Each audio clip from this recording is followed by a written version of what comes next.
Welcome back to Dead Good Book Reviews and to another video. Today I'm bringing you a book haul. I used to do book hauls monthly, and then 2020 happened and I wasn't hauling very many books. I thought, why don't I do them every 3 months? And that did not happen. I was not organised enough. And also, book hauls, I don't know how much people care about them, especially when they're so delayed that you've already talked about the book in every single TBR wrap-up and so forth. But I have 6 months worth of books to show you.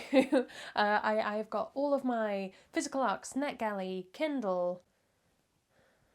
What are the other things? Books I bought myself, audiobooks. I'm just going to share it all with you. Everything that happened from August through to now. Today is the 6th of December when I'm filming this. So my plan is to do the rest of December and anything I get for Christmas or that I purchase for myself in the new year. Like early January, we'll cover that, and then I will try and do them every 4 or 6 months, just a quick here's everything that came in. I have a list so that I don't miss anything, and editing me is gonna hate me because it involves putting a lot of covers on screen. Sorry, editing me. So audiobooks, as you may know if you've been watching for a while, I have been listening my way through Robin Hobb's Realm of the Elderling series.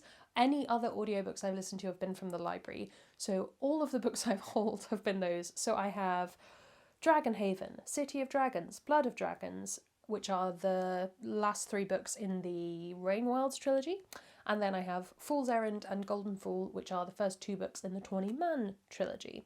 Did I say trilogy for Rainwilds? It's actually a quartet. Anyway, basically it's all the Robin Hobb all of the time. All of those I have really enjoyed. I think the audiobooks are really, really good if you like audiobook. I find Robin Hobb quite hard to concentrate on in written form, and therefore audiobook works really well.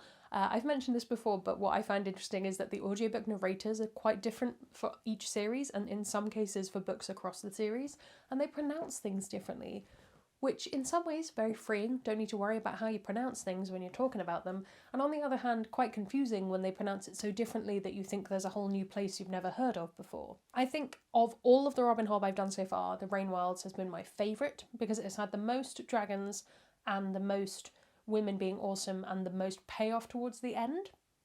But I am nowhere near done, so that will continue for the next few months, I expect. Kindle books, I have only hauled 1 Kindle book since August, which is weird to me because I used to be a Kindle fiend, but I think I've just been ignoring the emails that Amazon sends me being like, it's only 99p, Judith. Like, no, I do not need you.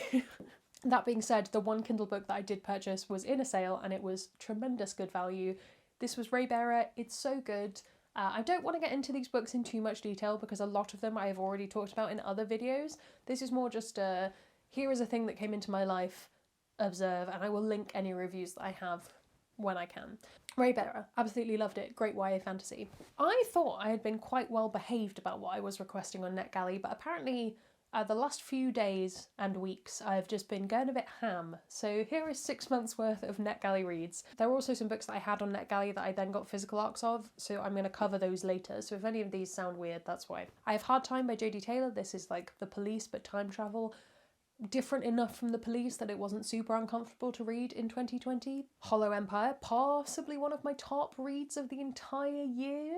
Fable, which was a really fun YA that kind of exceeded my expectations. Full review coming next year. The Mask Falling by Samantha Shannon. This was a surprisingly brutal... Why was I surprised that it was so brutal? But a surprisingly good 4th book in a series. The Invisible Life of Addie LaRue, again, has a whole dedicated review, but one thing I will say is that I thought I was going to really dislike it, and actually it really knocked my socks off. I thought it was good.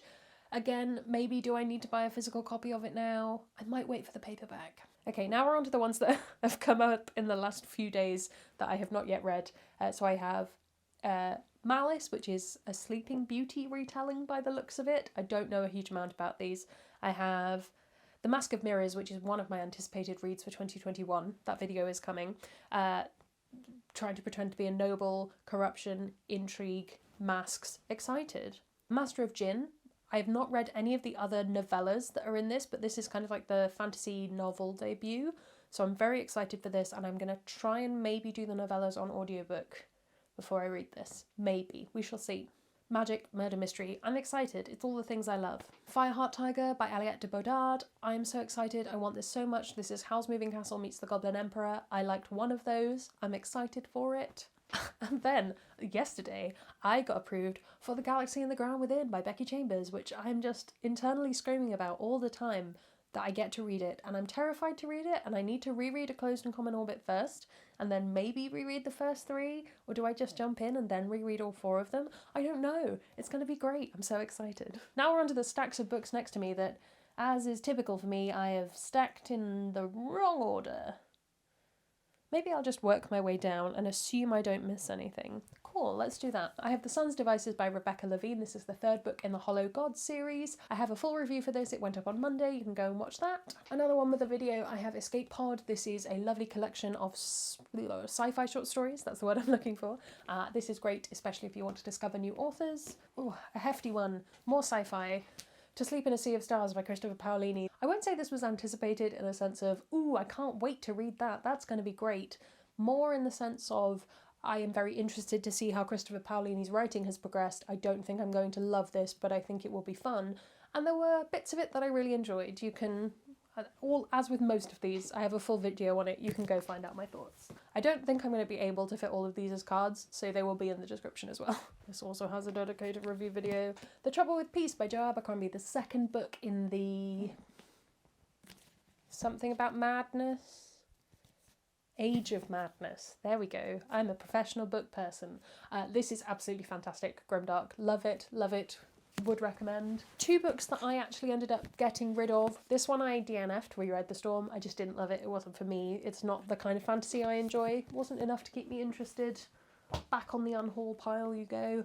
And Looking Glass, which is a selection of short stories based on Christina Henry's Alice in Wonderland series. Wasn't wild about it, but possibly my own fault because I hadn't read the original books, and I thought I had when I requested it, so make of that what you will. And then another one of probably my favourite books of the year, Call of the Bone Ships by R.J. Barker. This is such a great series. Justine has just read this, and I was just getting the most heartfelt messages from her of just, why, help, I'm crying.